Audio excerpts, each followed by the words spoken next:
Hello friends, welcome to my YouTube channel. मैं बबीता सिंह और आज हम बात करेंगे मिस्टर डेल कार्नेगी की book how to win friends and influence people के चैप्टर नंबर 16 के बारे में, जिसका नाम है be a good listener. Actually ये इसका सेकंड पार्ट है इस चैप्टर का, क्योंकि इसका फर्स्ट पार्ट मैं ऑलरेडी बना चुकी हूँ और उसमें मैंने कई सारे इंसिडेंट और स्टोरी शेयर की हैं। अगर आपने वो पार्ट नहीं देखा है तो अभी जाइए और उस पार्ट को देखिए। ओके, तो इस पार्ट में जो मेन पॉइंट है वो है कि आपको एक एक्टिव लिसनर बनना है। आपको अपने अंदर ये स्किल डेवलप करना है, ये स्किल एक्वायर करना है कि आप सामने वाले की बात को ध्यान पूर्वक सुने, क्योंकि ये स्किल बहुत ज़्यादा जरूरी है। 90% लोगों में ये स्किल नहीं होता। ज़्यादातर लोग एक्टिव टॉकर होते हैं, एक्टिव लिसनर नहीं होते। उनको अपने बारे में बात करना ज़्यादा पसंद होता है इसके मुकाबले कि वो दूसरे वालों की बात सुने, दूसरे की प्रॉब्लम सुने। लेकिन सच्चाई ये है कि अगर आप एक्टिव लिसनर बनते हो तो आपके फ्रेंड, आपके बिजनेस डील्स, आपकी प्रॉब्लम्स बहुत आसानी से सॉल्व हो जाती हैं। आपका का जो सक्सेस ग्रोथ है वो इम्प्रूव होती है। तो इसी पॉइंट को क्लियर करने के लिए मिस्टर डेल कार्नेगी ने कई सारी स्टोरीज, इंसिडेंट्स शेयर किए हैं अपनी बुक में। तो कई सारे इंसिडेंट तो आपको फर्स्ट पार्ट में मिल जाएंगे। जो रिमेनिंग इंसिडेंट है वो मैं आपके साथ आज इस पार्ट में शेयर करने वाली हूँ। आई होप आपको पसंद आएंगे। पहला जो स्टोरी है उसमें क्या है कि मिस्टर जूलियन एफ डेटमर थे, जो एक बहुत बड़ी बुलन कंपनी के फाउंडर थे। उनके साथ क्या हुआ था कि वो अपने ऑफिस में बैठे हुए थे और उनके ऑफिस में एक बहुत ही गुस्से से भरा हुआ कस्टमर सुबह सुबह आ गया और वो मिस्टर डेटमर पर को गुस्सा करने लगा, बहुत ज्यादा ताने मारने लगा और बहुत कुछ सुनाने लगा। तो एक्चुअली में हुआ क्या था कि मिस्टर डेटमर की जो कंपनी थी उसने उस कस्टमर को कुछ, मतलब वो एक होलसेल विक्रेता था, तो उसको ऑर्डर दिया था और उसकी कुछ पेमेंट बाकी थी, वो पेमेंट उसने चुकाई नहीं थी। तो उस पेमेंट को चुकाने के लिए उसका जो क्रेडिट डिपार्टमेंट था, उस क्रेडिट डिपार्टमेंट ने कई सारे लेटर्स, कई सारे बिल्स कस्टमर के पास भेजे थे और उन बिल्स से, उन लेटर से इरिटेट होकर वो जो कस्टमर था वो जिस शहर में रहता था वहां से उसने पैकिंग की और बैग उठाया और दूसरे शहर शिकागो फ्लाइट से आया और मिस्टर डेटमर के ऑफिस में आकर उनपे बरसने लगा। और मिस्टर डेटमर थे, वो शांति पूर्वक उसकी बातों को सुनते रहे, उसको उन्होंने एक बार भी नहीं रोका। कई बार उनका मन भी किया कि इस बीच में टोकूं, लेकिन फिर उन्होंने कहा कि नहीं, ये सही टाइम नहीं है इनको टोकने का, उसे बोलने देना चाहिए। और मिस्टर डेटमर ने उस कस्टमर को कंटिन्यू बोलने दिया। जब वो अपनी पूरी भड़ास निकाल चुका था, वो सब कुछ कह चुका था, उसने कहा कि मैं आगे से, आपके कस्टमरों ने, आपकी कंपनी ने मुझे इतना ज्यादा परेशान किया हुआ, आगे से मैं एक चवन्नी की भी चीज आपकी कंपनी से नहीं खरीदूंगा और जो भी बिल आपने मुझे भेजे हैं मैं 1 रुपया भी मैं चुकाने वाला नहीं हूँ उसका। उसका मेन मकसद था ये कहना। तो जब वो अपनी पूरी भड़ास निकाल चुका था तब मिस्टर डेटमर ने उससे शांतिपूर्वक कहा कि थैंक यू, मैं आपको थैंक यू बोलना चाहूंगा कि आप एक दूसरे शहर से फ्लाइट लेकर मेरी कंपनी तक आए, आपने इतना कष्ट उठाया मुझे यह बताने के लिए कि मेरा क्रेडिट डिपार्टमेंट आपको कितना ज्यादा इरिटेट कर रहा है। मुझे इस बारे में बिल्कुल भी जानकारी नहीं थी और आपने ऐसा करके सचमुच मुझ पर बहुत बड़ा एहसान किया है। ये बहुत ही गलत बात है कि हमारा क्रेडिट डिपार्टमेंट हमारे किसी भी कस्टमर को इस तरह से इरिटेट करे।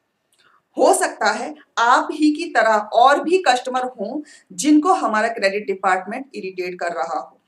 तो आपने मुझे ये बताया, यहाँ पर आने का कष्ट किया, इसके लिए मैं सचमुच बहुत आभारी हूँ आपका। मैं अपने क्रेडिट डिपार्टमेंट से बात करूंगा, क्लियरली कह दूंगा कि आपका जितना भी ड्यू हमारी बिल बुकों में शो हो रहा है उसको वहां से पूरी तरह से हटा दे और आगे से आपको कोई भी हमारी तरफ से लेटर या बिल नहीं भेजा जाएगा, ये मैं आपको विश्वास दिलाता हूँ। और अगर आप चाहते हैं, आपने जैसे कि मेंशन किया कि आगे से आप हमारी कंपनी से कोई भी मर्चेंटाइज नहीं खरीदेंगे, कोई भी वुलन का ऑर्डर नहीं देंगे हमें आप, तो मैं आपको कुछ दूसरे स्टोर बताना चाहूंगा, दूसरे स्टोर रिकमेंड करना चाहूंगा जो काफ़ी अच्छे स्टोर हैं, जहाँ से आपको काफ़ी अच्छी कीमत पर अपना माल मिल सकता है। तो आप वहाँ पर जाएँगे तो आपको वहाँ से काफ़ी बेनिफिट मिलेगा। तो मैं आपको वो रिकमेंड कर दूँगा, ठीक है?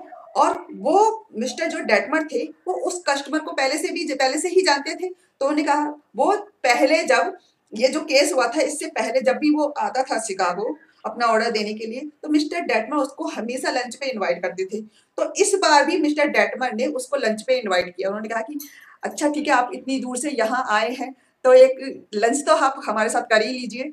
उनकी बात सुन के ये सारी बात जब की, तो कस्टमर जो था वो मतलब उसको बहुत दुख हुआ, क्योंकि उसने सोचा था कि वो जाएगा उनकी कंपनी में, उनके मालिक से जब बात करेगा तो उसको लगा था कि वो उसको ऐसा मिलेगा कि उनका मालिक कहेगा कि तुम्हारे पास हमारी पेमेंट है, तुम पर ड्यू है, हमारा बिल चुकाओ, तुम्हें चुकाना पड़ेगा। और मैं उसकी कंपनी के ओनर को दो चार बातें सुनाऊंगा, उनसे लड़ूंगा, झगड़ूंगा, इस तरह से करूंगा मैं। लेकिन यहाँ पर पहुंचकर मिस्टर डेटमर के साथ जब उनकी मीटिंग हुई और उनको जब उसने बताया, तो वो हैरान रह गया, वो कंफ्यूज हो गया। उसको बहुत दुख हुआ कि मैंने ये तो यहाँ पर सब कुछ उल्टा ही हो रहा है। ये तो मेरी तारीफ कर रहे हैं, मेरी प्रशंसा कर रहे हैं, मुझको हेल्प करने के लिए रेडी हैं, और मुझसे पैसे की बात ही नहीं कर रहे हैं। वो कह रहे हैं कि नहीं ठीक है, आपको आगे से पैसे देने की जरूरत ही नहीं है, हम सारे आपके जितने भी ड्यू हैं वो रिमूव कर देंगे, और इसके अलावा मुझे लंच पे भी इन्वाइट कर रहे हैं। तो उसको ये सारी बातें सुन के खुद पे गुस्सा आ रहा था कि मैंने ऐसा क्यों किया, कि मैंने इस कंपनी के इतने अच्छे, ये इंसान तो बहुत अच्छा है, इससे मैंने लड़ाई क्यों की, ये सोचकर उसको खुद पे गुस्सा आ रहा था। पर जब मिस्टर डेटमन ने उनको लंच पर इनवाइट किया, तो उसने क्या कि ओके ठीक है, इस तरह से कह के लंच का इनविटेशन एक्सेप्ट कर लिया। और फिर वो शाम को उन दोनों ने साथ में लंच किया। और जब वो वापस लौटे और मतलब लंच किया, कई सारी बातें की, इधर उधर की बातें भी की, तो उनको और भी अच्छे लगे मिस्टर डेटमर। तब जब वो ऑफिस वापस लौटे, तो उसने कहा कि नहीं, आप काफी अच्छे इंसान हैं, मैं आगे से भी आपकी साथ ही बिजनेस करना चाहूंगा। तो उसने इतना बड़ा ऑर्डर दिया डेटमर की कंपनी को, डेटमर की बुलेट कंपनी को, जितना बड़ा ऑर्डर उसने पहले कभी भी नहीं दिया था। तो और इस यही नहीं, जब वो वापस घर लौटा तो उसको एक चीज बहुत खटक रही थी कि इतना अच्छा इंसान है, इतनी अच्छी कंपनी है, कहीं ऐसा तो नहीं कि मुझी से कुछ गलती हुई हो। तो उसने कहा कि एक बार ना मैं अपने सारे बिल चेक कर लेता हूँ, मैं अपने सारे बिल को एग्जामिन करके देखता हूँ। तो उसने अपने सारे बिल निकाले, जो भी बिल थे उस कंपनी के साथ लेन देन के, उसने भी अपनी बिल बुक बनाई हुई थी। तो उसने देखा कि ये बिल पेड है, ये बिल पेड है, ये भी पे कर दिया, ये पे कर दिया। फिर उसका को एक बिल मिला जो पेड नहीं था। तब उसको रियलाइज हुआ, ओ माय गॉड, ये तो मेरी ही गलती है, ये तो मैंने बहुत गलत किया, मेरी गलती थी। और मैंने जाकर इतनी दूर जाकर मिस्टर डेटमर को इतना कुछ सुनाया, उसके बावजूद भी वो कितने अच्छे इंसान है कि उससे उन्होंने इतने प्यार से बात की, मेरी सारे क्रिटिसिज्म को, मेरे सारे गुस्से को इतने शांतिपूर्वक तरीके से सुना, उसके बाद भी मुझे लंच पे इनवाइट किया। सच्ची में वो तो एक महान इंसान है। तब उन्होंने क्या किया, जितने का बिल पेंडिंग था, जो उन्होंने पेड नहीं किया, उसका एक चेक बनाया और साथ में एक लेटर बनाया जिस पर मैसेज लिखा उसने कि मैं माफी चाहता हूँ, मुझसे इतनी बड़ी गलती हो गई, मुझे ऐसा नहीं करना चाहिए था। इस तरह का एक लेटर लिखा और उनको, उस कंपनी को भेज दिया। और यही नहीं, एक साल बाद उनका अपना बेटा पैदा हुआ। उन्होंने अपने बेटे का मिडल नाम मिस्टर डेटमर के मिडल नेम के नाम पर रखा। उसके बाद मिस्टर डेटमर और वो कस्टमर अगले 22 साल तक बहुत अच्छे दोस्त बन के रहे, जब तक कि मिस्टर डेटमर की मृत्यु नहीं हो गई। तो ये था पावर एक्टिव लिसनिंग की, बिना कस्टमर को इरी मतलब रोके उसकी बात को ध्यान से सुनने की, और उसके बाद अपना राय देने की, रिएक्ट करने की। अगर आप बार बार अपने कस्टमर को रोकोगे, टोकोगे, उसको इरिटेट करोगे, उसकी बात को नहीं समझोगे, उसकी इरिटेशन को नहीं समझोगे, तो एक तो आपका बिजनेस भी लॉस होगा, प्लस आपका कस्टमर भी इरिटेट होगा, और आपको अच्छे दोस्त तो मिल ही नहीं सकते।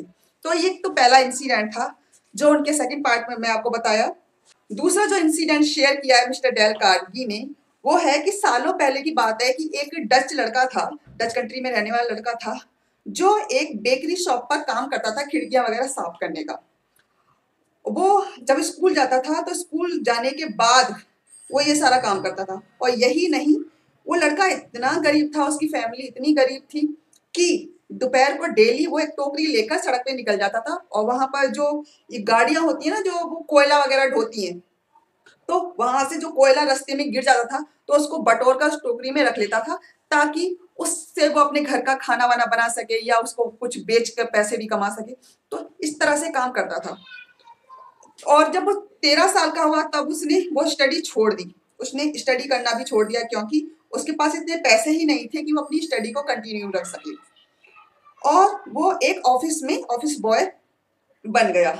अब वो ऑफिस बॉय तो बन गया, लेकिन उसका जो दिल था अपनी स्टडी को लेकर वो बहुत ज्यादा फेवरेबल था कि मुझको स्टडी कंटिन्यू रखनी है, मैं अपनी स्टडी नहीं छोड़ूंगा।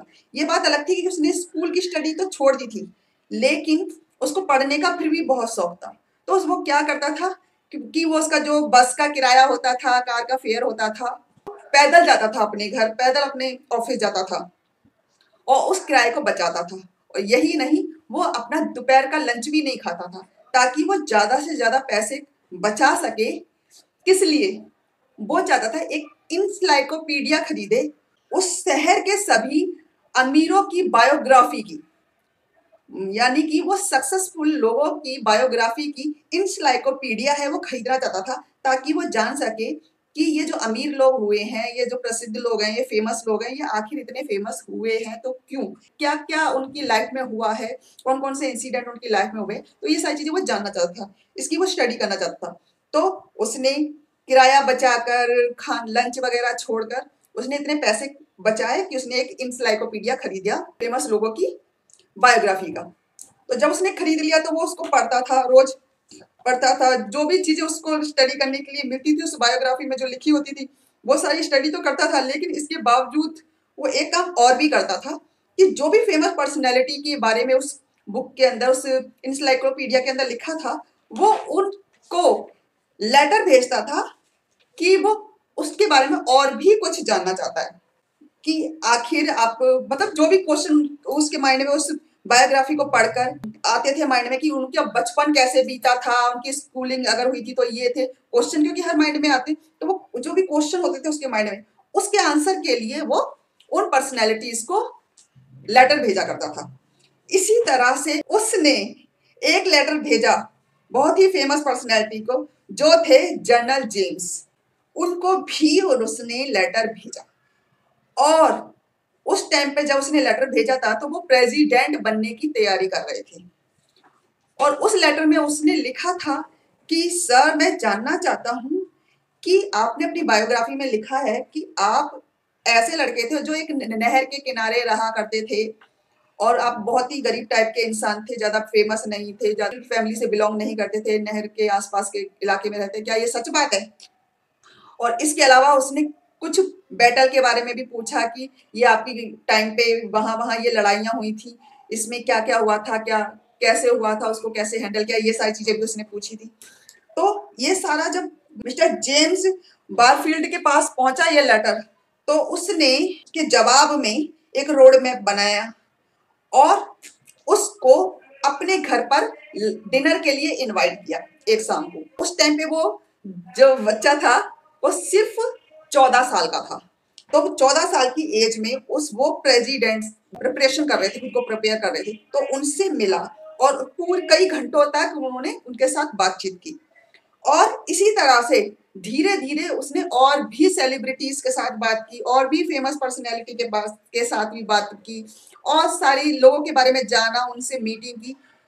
और ऐसा हुआ कि इस मीटिंग के दौरान उसके अंदर एक बहुत बड़ा गुण था कि वो सामने वाले की बातों को सुनता था, ध्यान से समझता था, उनको रियल एक्सप्रेशन वगैरह देता था। तो वो उन सारे लोगों में इतना मशहूर हो गया कि वो सब लोग उसको पहचान गए, और वो छोटा सा लड़का इतना फेमस हो गया कि बड़ी बड़ी फिल्म की जो पर्सनैलिटी थी, फेमस पर्सनैलिटी, वो उसको अपने वेकेशन पर, अपनी पार्टीज में उसको इनवाइट करने लगे, उसको गेस्ट के रूप में इनवाइट करने लगे, उसको सराहने लगे।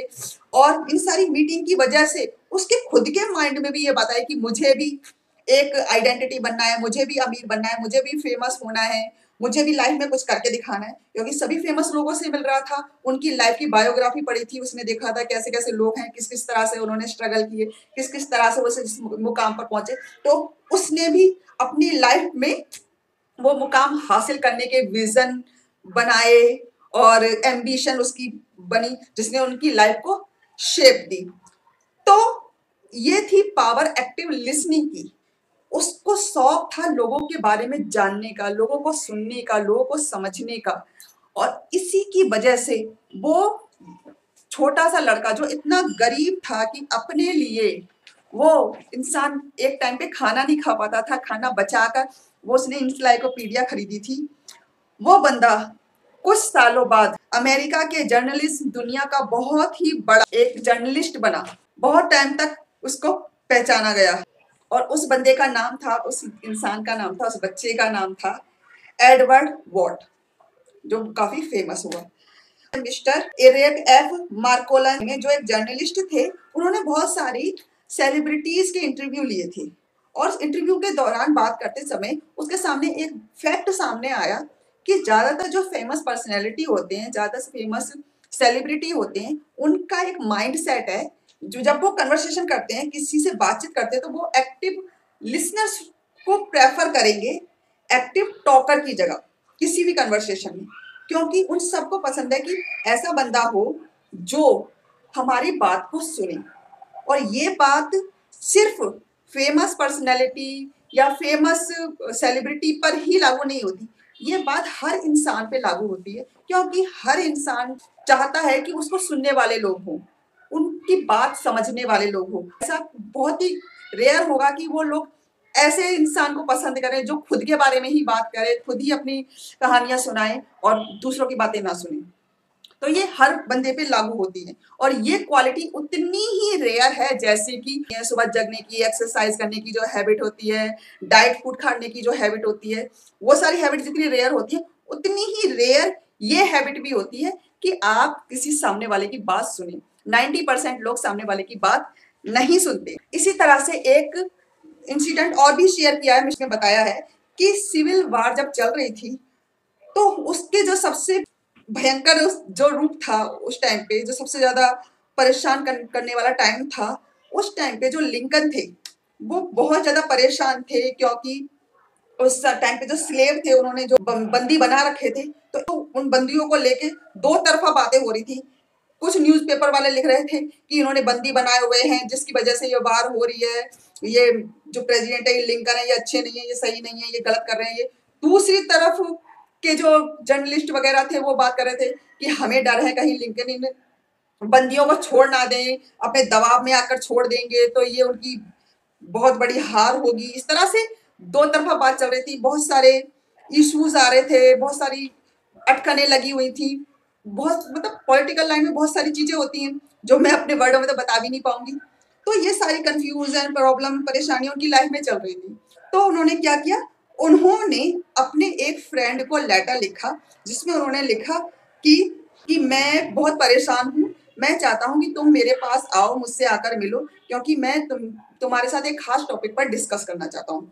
तो उनका जो फ्रेंड था, जो उनका पड़ोसी भी था, वो उनके पास आया और उनके साथ बात की। तब लिंकन जब उससे मिले तो कई घंटे तक मिस्टर लिंकन उसके साथ मिले, बात करते रहे करते रहे करते रहे करते रहे। उन्होंने सब कुछ डिस्कस किया कि यहाँ पर ये हो रहा है, न्यूज़पेपर भी दिखाया कि न्यूज़पेपर में ऐसा चल रहा है, लेटर भी दिखाया कि लेटर में ऐसा चलता है, लोग उनको कैसे कैसे लेटर भेजते हैं, प्रॉब्लम्स भी बताई कि बार में यहाँ पर ये प्रॉब्लम है, वहाँ पे ये प्रॉब्लम है, मिलिट्री में ये प्रॉब्लम है, पॉलिटिकल लाइन में ये प्रॉब्लम है, उनके प्रतिद्वंदी ये बोल रहे हैं, ये नहीं बोल रहे। तो बहुत सारी चीजें बताई, बहुत सारे आर्गुमेंट के बारे में बात की और उनका जो फ्रेंड था वो शांति से उसकी पूरी बातें सुन रहा था, उनकी बातों पर उनके साथ सिंपैथी रख रहा था, उनके हाव भाव के हिसाब से उनको क्या था, हाँ भाई तुम सही कह रहे हो, तुम सच में बहुत परेशान हो, मैं तुम्हारी प्रॉब्लम समझ सकता हूँ, ठीक है, सही है, हाँ ये प्रॉब्लम भी है सच्ची में। इस तरह से वो रिएक्ट कर रहा था।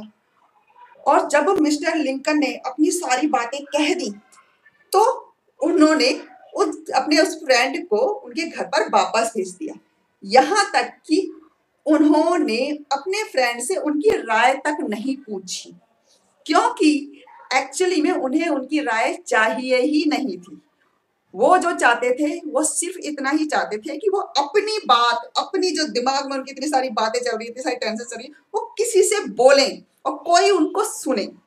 वो बस इतना ही चाहते थे और अपने फ्रेंड से बात करके उनको वो जो फ्रस्ट्रेशन थी, वो टेंशन थी, वो रिमूव हो गई। और जब उन्होंने अपने दोस्त से बात कर ली तो वो अपने आप को काफी हल्का फील करने लगे, वो अपने आप को काफी अच्छा फील करने लगे। अगर सपोज उनका फ्रेंड वगैरह उनके साथ उस तरह से उसकी बात पूरी तरह से नहीं सुनता, उनको इग्नोर करता या बीच बीच में उनको टोकता और बार बार अपनी राय देता, तो क्या होता? तो शायद मिस्टर लिंकन उसको दोस्त मानते ही नहीं, लेकिन उनको पता था कि मेरा दोस्त किस तरह का है, वो एक अच्छा लिसनर है, वो मेरी बात सुनता है। इसी वजह से स्पेशली उन्होंने अपने उतने पुराने नेबर को, अपने पुराने पड़ोसी को, अपने पुराने दोस्त को इतनी दूर से व्हाइट हाउस बुलाया, सिर्फ इसलिए कि वो एक अच्छे लिसनर हैं। यही क्वालिटी के लिए उन्होंने उनको बुलाया। और ये छोटी सी बात है कि अगर आप एक्टिव लिसनिंग करते हो तो आपकी वैल्यू बहुत बड़े बड़े लोग भी करते हैं, क्योंकि हर किसी के अंदर एक चाहत होती है कि लोग उनकी बातें सुने। अगर आप चाहते हैं कि ये जानना कि आपके पीछे लोग आपके बारे में क्या क्या भद्दी बातें करते हैं या आपके का कैसे मजाक उड़ाते हैं, आपको क्या समझते हैं, तो इसकी बहुत ही आसान रेसिपी है कि आप जब भी बात करें किसी के साथ तो दूसरों की बात सुने बगैर अपने ही बारे में बातें करते रहें, अपने ही बारे में बात करें, दूसरों की बात ना सुने। और जब कोई दूसरा बात कर रहा हो तो उसको टोक दें, उसकी बात फिनिश ही ना होने दें और बीच में ही घुस जाएं। तो सामने वाले का पॉइंट क्रिएट करना है तो उसको मौका ही ना दें उनकी बात कहने का। तो अगर आप ऐसा करते हैं तो आप आसानी से आपको ये पता चल जाएगा कि लोग आपके पीछे आपका कैसे मजाक उड़ाते हैं, आपकी रिस्पेक्ट उनके दिल में क्या है और आपके कितने सच्चे फ्रेंड हैं। ऐसा बनना है क्योंकि ऐसे लोगों की सचमुच कोई रिस्पेक्ट नहीं करता, कोई वैल्यू नहीं करता, कोई उनका सब पीछे से मजाक उड़ाते हैं। जो एक्टिव लिसनर नहीं होते, जो बार बार अपने ही बारे में बढ़ाई करते थे, किसी भी टॉक में कूद पड़ते हैं, कोई पेशेंस नहीं होता उनके अंदर, एक्चुअली में वो एक अनएजुकेटेड पीपल होते हैं। चाहे उनके पास कितनी भी डिग्रीज हो, वो लाइफ में कभी भी सक्सेसफुल नहीं हो सकते, क्योंकि यही रियल एजुकेशन है कि आप सामने वाले की वैल्यू करें, उनको भी इंपॉर्टेंस दें, उनकी बात का भी मान रखें। उसी को रियल एजुकेशन कहते हैं, जो आपकी लाइफ में सारी जिंदगी काम आएगी।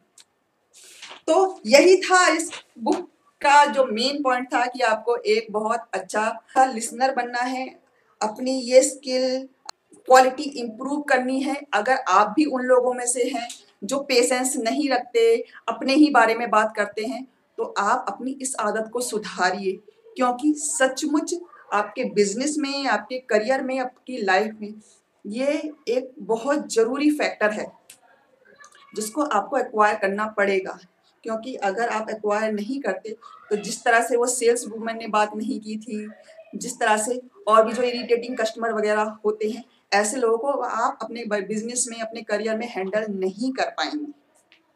और अगर आपको उनको हैंडल करना है तो आपको एक्टिव लिसनिंग की क्वालिटी अपने अंदर बूस्ट करनी पड़ेगी, ताकि आप ऐसे लोगों को हैंडल कर पाएं। तो आज के लिए बस इतना ही। अगले चैप्टर में फिर से मुलाकात होगी। आई होप आपको मेरी एक्सप्लेनेशन, मेरी जो स्टोरी को मैं एक्सप्लेन करती हूँ वो अच्छी तरह से क्लियर हुई होगी। अगर वीडियो पसंद आया तो लाइक कीजिए, चैनल को सब्सक्राइब कीजिए और बेल बटन पर टर्न कर दीजिए। आज के लिए बस इतना ही। फिर से मिलते हैं नेक्स्ट वीडियो में नेक्स्ट चैप्टर के साथ।